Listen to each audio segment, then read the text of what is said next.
O calor do forno golpeia seu rosto. O ar tem gosto de poeira e betume queimado. Você está dentro da máquina. Não é uma vila. Não é um acampamento. É um organismo vivo feito de milhares de corpos suados. Seus braços tremem segurando o peso do barro cozido, mas você não para. Ninguém para. O ritmo é hipnótico. Mãos entregam tijolos. Mãos recebem tijolos. O som não é conversa, é percussão. Um resmungo vira coro. Uma ordem vira lei. Você olha para o lado e vê olhos vidrados, brilhando com uma febre que não é doença, é propósito. Você sente a pulsação no chão. É o passo de uma multidão que decidiu ser um só Deus. E a narração bíblica invade sua mente, não como leitura, mas como a legenda da realidade que seus olhos veem agora. No mundo todo havia apenas uma língua e um só modo de falar.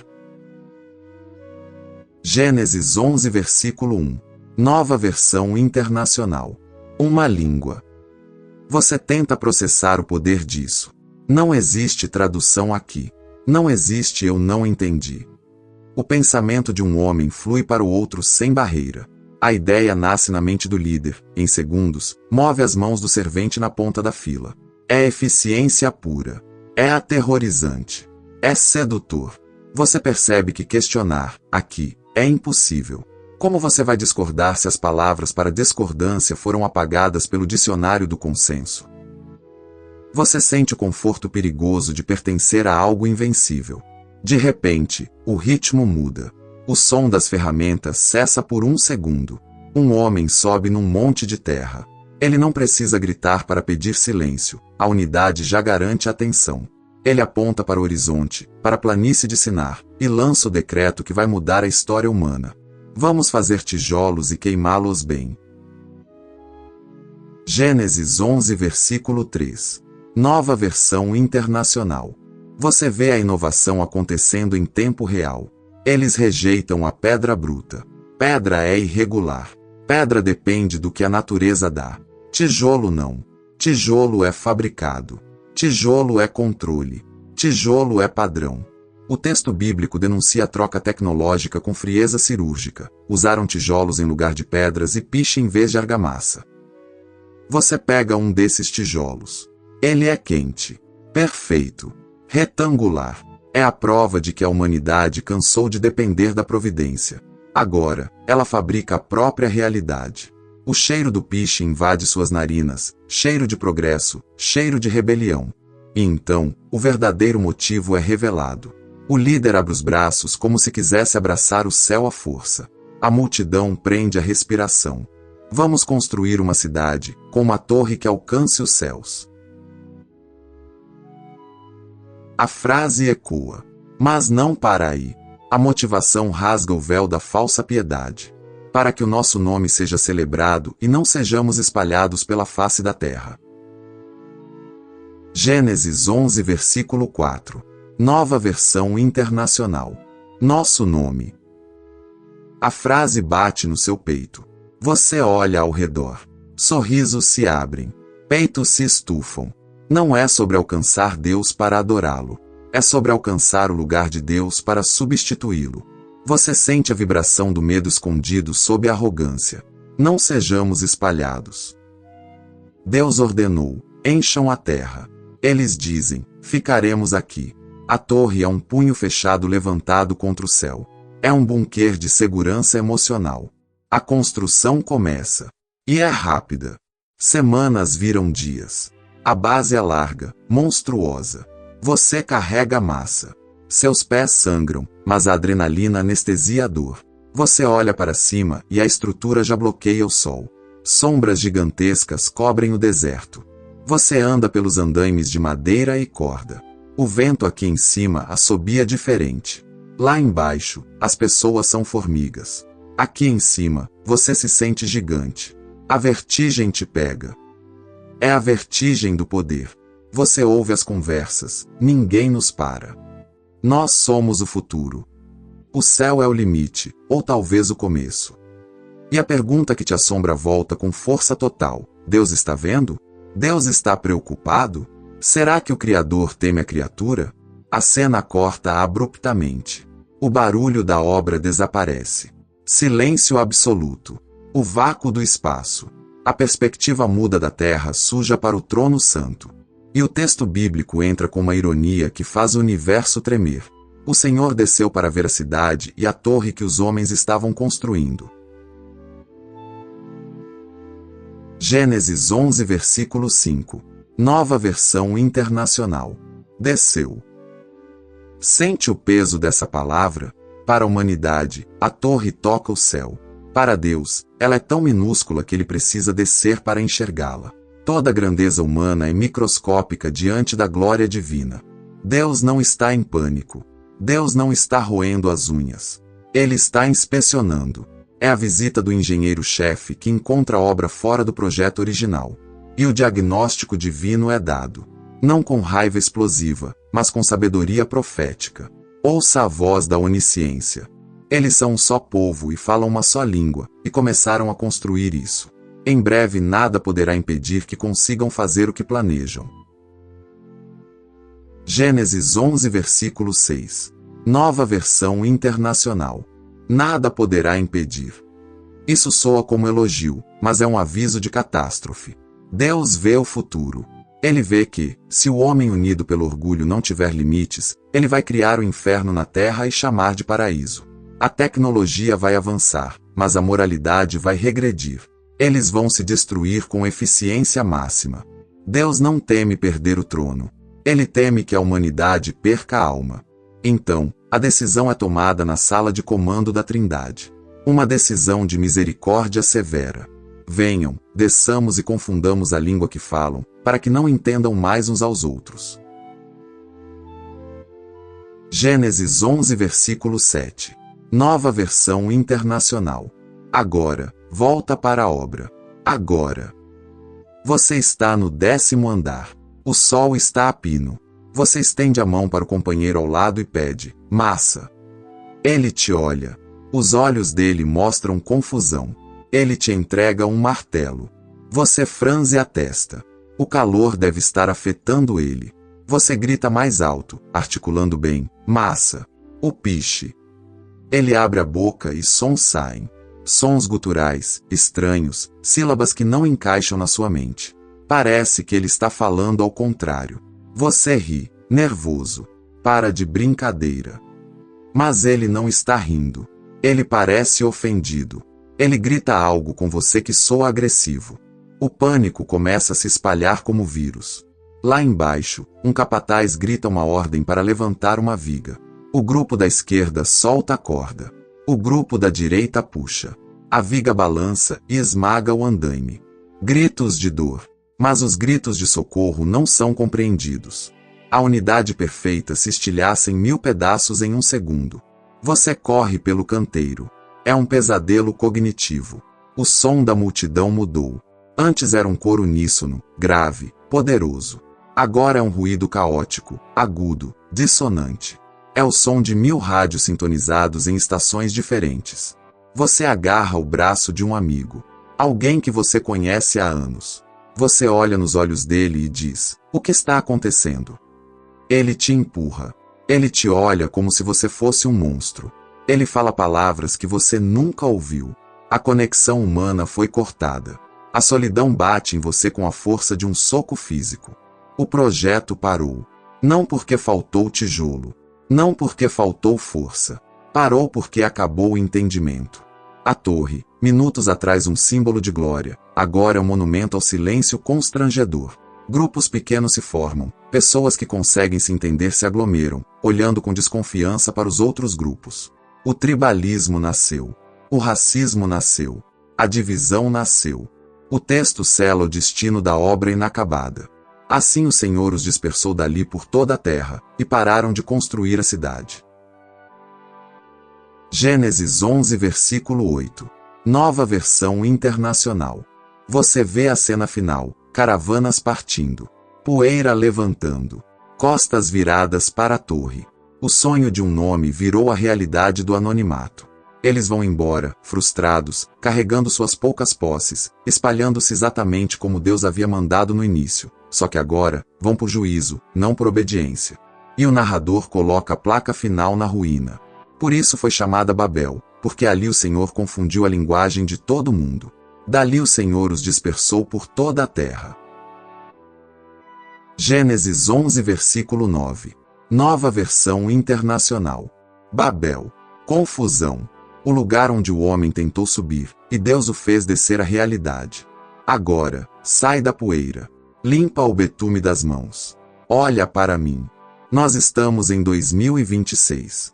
A torre de tijolos ficou para trás. Mas o espírito de Babel, esse está mais vivo do que nunca. Você sente isso, não sente? A pressão para construir o seu nome. Olha para a sua vida agora. Qual é a torre que você está levantando? Talvez seja a torre da carreira perfeita. Você trabalha 14 horas por dia. Você usa as pessoas como tijolos. Você sacrifica sua família, sua saúde, sua comunhão com Deus. Por quê? Para que meu nome seja celebrado. Para que eu tenha segurança. Talvez seja a torre da imagem social. A foto perfeita. A legenda perfeita. O corpo perfeito. Você precisa dos likes como eles precisavam do piche. É a cola que mantém sua autoestima em pé. Ou talvez seja a torre do ministério. Sim, até com coisas de Deus nós construímos Babel. Vamos fazer uma igreja grande, para que o nosso nome seja conhecido. E Deus olha e diz, isso não é sobre mim. Isso é sobre o ego de vocês. E aqui está o choque de realidade que você precisa hoje. Às vezes, a confusão na sua vida não é ataque do diabo. É misericórdia de Deus. Sabe aquele projeto que travou do nada? Aquela promoção que não saiu? Aquele relacionamento que acabou sem explicação? Aquela porta que bateu na sua cara? Pode ser Deus descendo. Pode ser Deus olhando para sua torre e dizendo, se eu deixar ele continuar construindo isso, ele vai se perder de mim para sempre. Ele vai ficar tão alto no orgulho que não vai mais ouvir a minha voz. Então Deus, com amor cirúrgico, confunde as línguas. Ele trava a obra. Ele dispersa os recursos. Você chora. Você grita por quê, Senhor? Você chama de fracasso. O céu chama de livramento. Deus preferiu frustrar seu plano para salvar seu propósito. Ele preferiu derrubar sua torre para que você voltasse a construir o altar. Porque na torre, você busca glória para si. No altar, você entrega glória para ele. E a boa notícia do Evangelho é o anti-Babel. Em Babel, o homem tentou subir ao céu e foi disperso. No Calvário, Deus desceu de verdade. Cristo desceu. Não para confundir, mas para reconciliar. Não para ver o pecado de longe, mas para carregar o pecado no próprio corpo. Em Atos 2, no Pentecostes, Deus inverte Babel. Ele dá línguas novas. Ele une povos diferentes. Não pelo orgulho de uma torre, mas pelo poder do Espírito Santo. Então, pare de tentar fazer um nome para você. Jesus já tem um nome sobre todo nome. E se você está nele, o nome dele é o seu refúgio. A torre treme. O altar permanece. Eu quero orar por você que sente que sua obra parou. Feche os olhos agora. Esqueça o celular. É só você e Deus. Senhor, eu confesso. Eu tenho sido um construtor de Babel. Eu tenho buscado segurança no meu controle, na minha conta bancária, na minha reputação. Eu tenho medo de ser espalhado, de ser esquecido. Pai, perdoa o meu orgulho. Se a torre que eu estou construindo está me afastando de ti, derruba. Eu dou permissão. Derruba o meu ego. Confunde os meus planos humanos. Me traz de volta para o chão da graça. Eu não quero um nome famoso. Eu quero ser chamado de teu filho.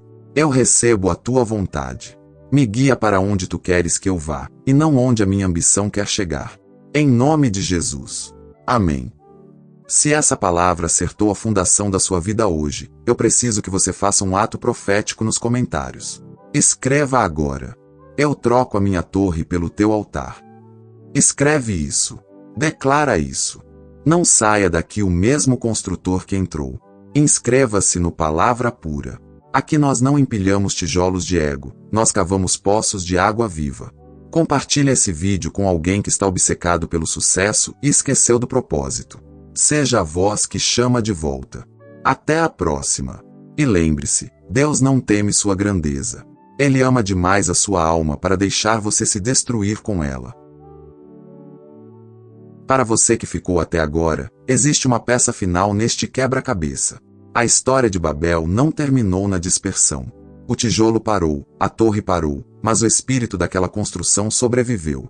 Ele viajou pelo tempo, atravessou desertos e séculos, até encontrar morada na mente de um homem que finalmente conseguiu o que aqueles construtores apenas sonharam. Você precisa ver isso. Feche os olhos para o deserto de Sinar e abra agora no terraço do palácio mais poderoso da Terra. O ano é 570 a.C., aproximadamente. O lugar é a Babilônia real, a filha madura daquela Babel infantil. O vento aqui em cima não tem cheiro de piche e suor. Tem cheiro de jardins suspensos, de jasmim, de cedro importado e de ouro polido. Você caminha logo atrás de um homem que veste púrpura.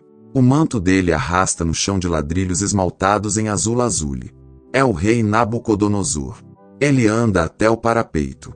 O sol do fim de tarde transforma a cidade lá embaixo em um oceano de fogo e glória. Muralhas duplas tão largas que carruagens correm sobre elas. Portões de bronze que brilham como sóis menores. O templo de Marduk perfurando o céu. O rei respira fundo. O peito dele infla. Não é ar que ele respira, é satisfação. É aquele mesmo veneno antigo de Gênesis 11, agora destilado em sua forma mais pura. Você observa os olhos dele. Eles varrem o horizonte e não veem deuses, não veem antepassados, não veem a graça divina. Eles veem espelhos. Cada tijolo lá embaixo reflete a glória dele. Ele para. O silêncio no terraço é absoluto, respeitoso, como se o próprio vento temesse interromper o monólogo interno do monarca. Mas o pensamento transborda. A boca dele se abre e as palavras saem, não como uma pergunta, mas como uma afirmação de divindade. Ele diz, exatamente como registrado em Daniel 4:30. Acaso não é esta grande Babilônia que eu edifiquei com meu grande poder, para a glória da minha majestade? Sente a vibração? Eu edifiquei. Meu poder. Minha majestade. É o eco perfeito de vamos construir uma torre para nós. A semente plantada na planície de Sinar floresceu neste terraço. O homem finalmente fez um nome. Nabucodonosor sorri.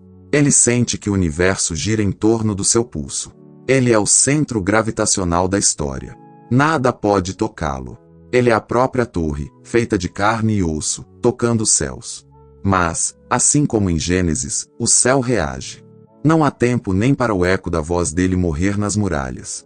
Enquanto a palavra ainda está na boca do rei, perceba a velocidade, a urgência, o tempo presente da justiça divina, uma voz cai do céu. Não é um trovão. É uma sentença judicial. O som é claro, penetrante, ignorando a coroa e falando direto com a alma nua do homem. Você ouve a voz soberana citar Daniel 4:31. A você, ó rei Nabucodonosor, declara-se, a sua autoridade real lhe foi tirada. O rei congela. O sorriso morre nos lábios. As mãos, antes firmes segurando o parapeito de ouro, começam a tremer. A realidade está se fraturando. A voz continua, implacável, desenhando o mapa do abismo para onde ele vai descer. Ouça o veredito de Daniel 4:32. Você será expulso do meio dos homens e viverá com os animais selvagens, comerá capim como os bois. 7 tempos passarão por você, até que reconheça que o Altíssimo domina sobre os reinos dos homens e os dá a quem quer. Até que reconheça. A chave está aí. Não é destruição, é lição. E instantaneamente, a mente do homem mais poderoso do mundo se quebra. Você vê acontecer. É aterrorizante. O olhar inteligente, astuto, político, se apaga. A luz da razão pisca e some. A pupila dilata, engolida por um terror primal, irracional. Ele olha para as próprias mãos, cobertas de anéis de pedras preciosas, e não reconhece mãos humanas. Ele solta um som gutural. Não é uma palavra. É um uivo. A linguagem, aquilo que Deus confundiu em Babel, agora é completamente arrancada dele. Ele não tem palavras para o orgulho, porque ele não tem mais palavras. Os guardas correm para o terraço. Eles veem o rei rasgar o manto real. O tecido caro se parte. Ele arranca a coroa e a joga longe, como se o ouro queimasse a pele. Ele cai de 4. O rei da Babilônia rasteja. Os guardas recuam, horrorizados. O homem que fazia nações tremerem agora baba no ladrilho, rosnando para o vazio. O cheiro de jasmim é substituído pelo cheiro de medo animal. A profecia se cumpre agora, diante dos seus olhos, conforme Daniel 4:33. Imediatamente a palavra se cumpriu. Nabucodonosor foi expulso do meio dos homens e passou a comer capim como os bois. A cena muda. O tempo avança rápido, girando como uma tempestade de areia. Você não está mais no palácio.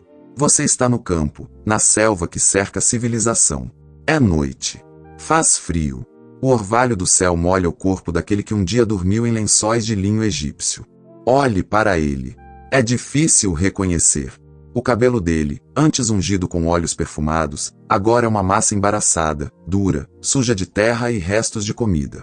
O texto bíblico é visualmente grotesco e preciso. O seu corpo molhou-se com o orvalho do céu, até que os seus cabelos cresceram como as penas da águia.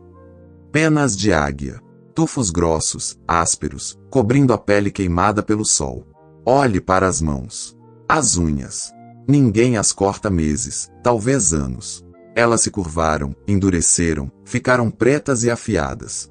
O texto diz, e as suas unhas como as das aves.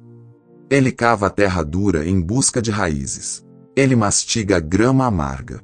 O gosto de terra enche a boca que antes provava vinho das taças do templo. Ele levanta a cabeça e vê a Babilônia ao longe. A cidade brilha. A torre brilha. Mas para ele, aquilo não significa nada. A mente dele é um campo vazio. O orgulho foi apagado pela brutalidade da sobrevivência. Ele é a antítese de Babel. Em Babel, o homem quis subir para ser Deus. Aqui, o homem que se achava Deus desceu para ser bicho. Deus não precisa lutar contra o orgulho humano, ele apenas retira sua mão que sustenta a razão, e nós voltamos ao pó. 7 tempos passam. 7 ciclos de estações. Chuva, sol, frio, calor. A humilhação é completa. O nome dele foi esquecido ou virou lenda de terror nos sussurros da corte. Mas Deus não abandona no abismo. O propósito não é a loucura, é o reconhecimento. Então, chega o fim dos dias. O momento da virada. Você vê a criatura agachada na relva. Algo muda no vento. A misericórdia sopra. Ele para de comer. Ele levanta o rosto. Pela primeira vez em 7 tempos, ele não olha para o chão, nem para a própria força. Ele faz o que os construtores de Babel se recusaram a fazer. Ele olha para cima. Daniel 4:34 descreve o milagre cognitivo. Ao fim daqueles dias, eu, Nabucodonosor, levantei os olhos ao céu, e o meu entendimento voltou a mim. O entendimento volta como uma enxurrada de luz em um quarto escuro. A consciência acorda. A memória retorna. A identidade retorna, mas purificada. Ele olha para as mãos em garra e chora. Não chora de tristeza, chora de verdade. Ele entende. Ele percebe quão pequeno ele é. E nessa pequenez, ele encontra a verdadeira grandeza. A voz volta à garganta. Mas não para dizer olha o que eu fiz. Ele abre a boca rachada e a primeira frase racional depois de anos de loucura é adoração. Então louvei o Altíssimo, honrei e glorifiquei aquele que vive para sempre. Você sente a diferença? Em Babel, vamos fazer um nome para nós. No campo, após a disciplina, o domínio dele é um domínio eterno, o seu reino dura de geração em geração. Ele tenta ficar de pé. As pernas tremem, mas ele se ergue. Ele não é mais um animal. Ele é um homem, finalmente um homem, porque agora ele sabe que não é Deus. Ele caminha de volta em direção à cidade. A glória dele é devolvida, como diz Daniel 4:36. A glória do meu reino, a minha majestade e o meu esplendor voltaram a mim. Mas algo mudou para sempre. Quando ele entra no palácio, quando os conselheiros o buscam espantados, quando o manto real é colocado sobre os ombros cicatrizados, ele não corre para o terraço para se vangloriar. Ele escreve uma carta. Um testemunho para todas as nações. E ele termina com a conclusão que desmonta qualquer torre de Babel, antiga ou moderna. Ele olha para você, através dos séculos, e declara Daniel 4:37. Agora eu, Nabucodonosor, louvo, exalto e glorifico o Rei dos céus, porque tudo que ele faz é certo, e todos os seus caminhos são justos. E a advertência final, que serve para mim e para você hoje. E ele tem poder para humilhar aqueles que vivem com orgulho. A imagem escurece no rosto restaurado do rei. Babel queria subir e foi dispersa. Nabucodonosor foi derrubado para aprender a olhar para cima. A lição permanece: só existe um nome que sustenta o universo. E se você tentar construir outro, a queda não é uma possibilidade. É uma promessa. Mas se você se render, a restauração também é. Fim da transmissão.